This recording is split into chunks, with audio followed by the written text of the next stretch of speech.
इसको तोड़ने के लिए ही इस धरती में समाज सुधारक और नए धर्म की स्थापना करने वाले महात्मा बुद्ध, महावीर, गुरु नानक, ये सब यहाँ के हैं। उसके बाद में समाज सुधारक यहाँ पर बहुत से नेता लोग भी आजादी के बाद, आजादी के पहले भी पैदा हो गए। ये ऐसी भूमि है, इनको सिखाने की कोई जरूरत नहीं है। लेकिन मोदी जी भी आके यहाँ अपना भाषण देते हैं। वो समझते हैं कि बिहार वालों को ज्ञान की कमी है। अरे वही अपना ज्ञान जाकर तुम गुजरात में सिखाओ, बिहार में मत सिखाओ। बिहार के लोग समझे हुए हैं, अच्छी बात को समझते हैं, उसूलों को समझते हैं और उन उसूलों पे चलने के लिए यहाँ के लिए लोग तैयार है। और दुनिया के लोग बिहार आते हैं, जापान से आते, थाईलैंड से आते और कहीं कहीं से आते। गुरु नानक की जगह बाहर से लोग यहाँ देखने के लिए आते हैं। तो हाँ, गुरु गोविंद सिंह, तो सभी लोग यहाँ आते हैं। तो ऐसी गुरुओं की धरती है। तो इसमें बीजेपी के लोग आकर हमको पाठ पढ़ाने के लिए आते हैं। महात्मा गांधी जी अपना जो चंपारण, जो उनका यात्रा था, वो देश को आजादी दिलाने के लिए वो यात्रा था, वो भी यहीं से निकला। यानी हर चीज जो देश के भलाई के लिए होती है या हो रही है, वो बिहार से शुरू होता है। तो इसको हम बचा के रखना चाहिए। और हम जो कह रहे हैं, जय बापू, जय भीम, जय संविधान, ये जो महान धरती पर आना मेरे लिए तो सौभाग्य की बात है। लेकिन मैं ये समझूंगा कि मैं यहाँ आकर जो लोग बिहार में पैदा हुए और देश विदेश में उनके तत्वों का, विचारों का फैलाव हुआ, उन लोगों को मैं नमन करता हूँ। लेकिन ये देखकर यहाँ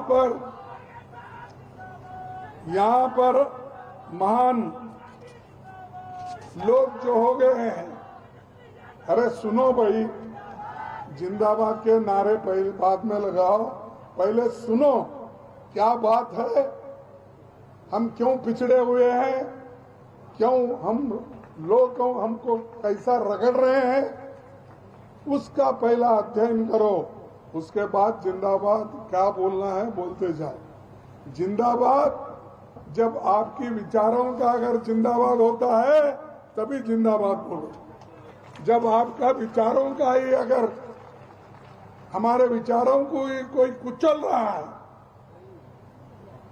कोई हमको बदनाम करने की कोशिश कर रहा है, उस वक्त हमको अपने विचार को फैलाने के लिए आगे बढ़ना चाहिए। भाइयों, प्रधानमंत्री और नीतीश कुमार की जोड़ी सिर्फ कुर्सी के लिए है, ये बिहार के अच्छाई के लिए नहीं की है। वो अब नीतीश कुमार तो एक दिन यहाँ, वो एक दिन वो उधर, और क्या वो देश के लिए गए क्या? अपने लोगों के हित में गए हैं। एक बार हमारे गोद में आते हैं, यहाँ का होने के बाद कुछ अंदाजा लगा कि इस बार बीजेपी आने वाली है, तो फिर इधर से उठ के यहाँ से एकदम उधर जाती है। तो ये देश के अच्छाई के लिए एक नहीं होते, देश को बर्बाद करने के लिए, अछूतों को बर्बाद करने के लिए, बैकवर्ड लोगों को बर्बाद करने के लिए और किसानों को बर्बाद करने के लिए बार बार टूटते हैं, फिर जुड़े जाते हैं।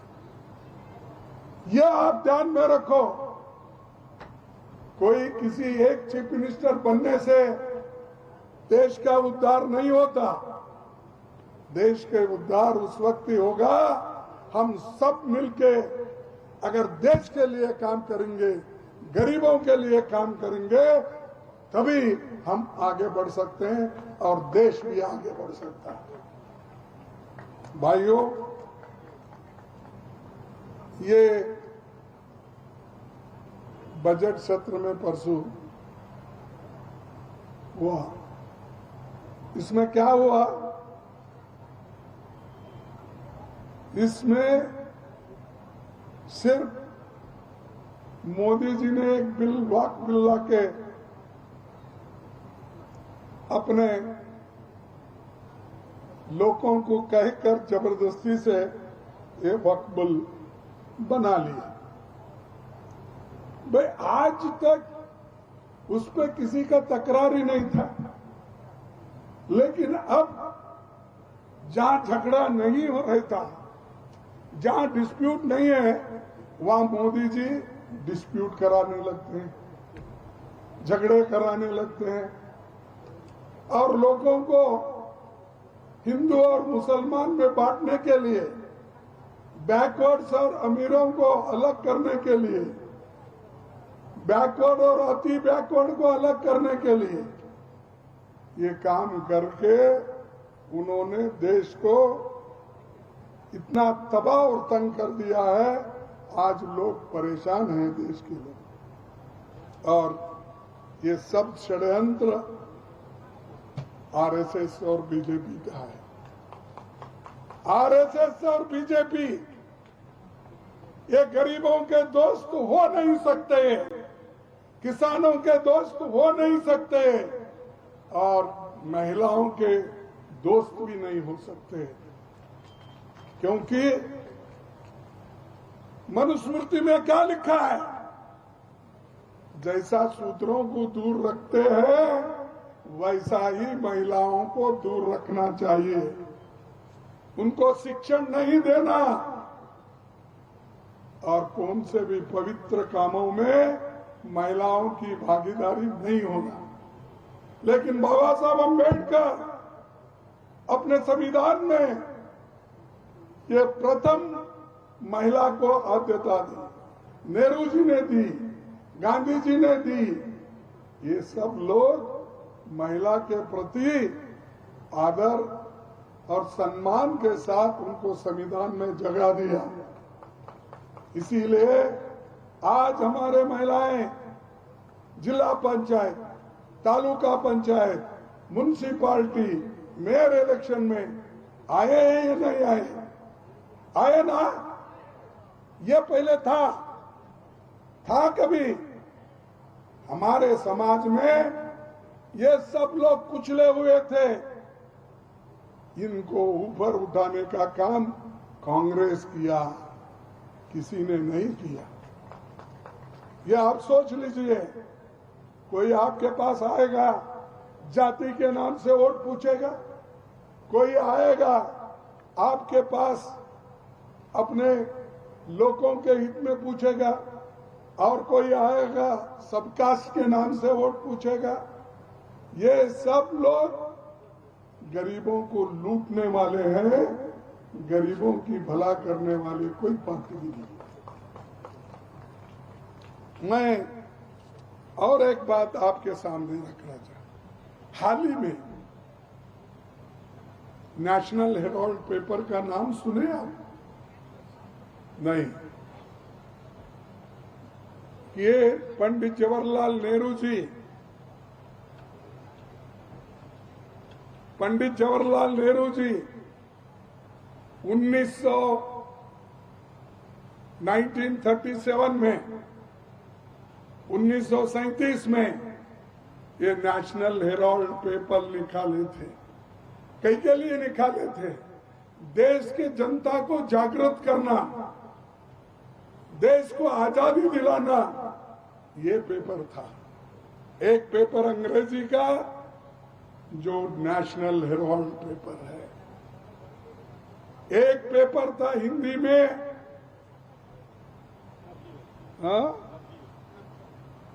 नवयुग नहीं, नवजीवन, और तीसरा था पटना से निकलने वाला कौमी आवाज।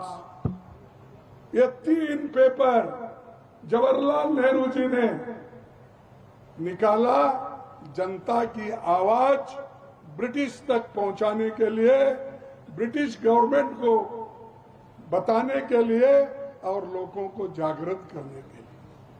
अरे उस पेपर के अब जो चेयरमैन है, डायरेक्टर्स है, सोनिया गांधी जी और राहुल गांधी जी और मैं भी हूं अब 5 साल से। अरे इनको डराने के लिए आप नेशनल हेराल्ड की प्रॉपर्टी जब्त करते हो। अरे वो कंपनी ऐसी कंपनी है जिसका कोई फायदा ले नहीं सकता, कोई प्रॉपर्टी ट्रांसफर नहीं कर सकता, कोई बेच नहीं सकता, ये है कंपनी। क्या उनका सोनिया गांधी को आने वाला है प्रॉपर्टी? क्या प्रियंका गांधी जी को आएगा वो प्रॉपर्टी? क्या राहुल गांधी जी को वो प्रॉपर्टी आएगा? नहीं, वो प्रॉपर्टी वो कंपनी कभी बेच नहीं सकती। वो नेशनल हेराल्ड और कौमी आवाज और हिंदी का जो अपना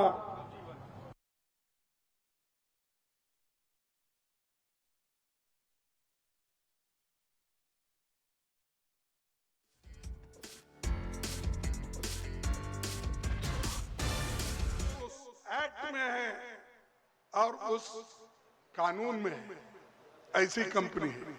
लेकिन मोदी जी और ये शाह, ये आरएसएस के लोग सोनिया गांधी के डराकर राहुल जी को डराने की कोशिश कर रहे हैं, प्रियंका जी को डराने की कोशिश कर रहे हैं। ये लोग कभी डरने वाले नहीं, किसी के सामने झुकने वाले भी नहीं। आप अरे जिस घर में इंदिरा गांधी देश के एकता के लिए अपनी जान कुर्बान की या नहीं की? अरे ये भी आवाज नहीं आता, तुम कह गए हो। राजीव गांधी जी के शरीर के टुकड़े टुकड़े हो गए देश के एक, जब उनके टुकड़ों को, शरीर के टुकड़ों को जमाने में उनको जमा कर दिल्ली लाए, उसको कोई पहचानते नहीं थे। उनकी सूरत कहाँ है, उनके पैर कहाँ है, उनके हाथ कहाँ है, कोई नहीं पहचानता था। ऐसा खानदान है, यह है गांधी फैमिली। और इनको तुम नेशनल हेराल्ड में केस डालकर, चार्जशीट डालकर डराने की कोशिश कर रहे हैं। 25 तारीख को फिर उन्होंने बुलाया। मैं आपसे अपील करूं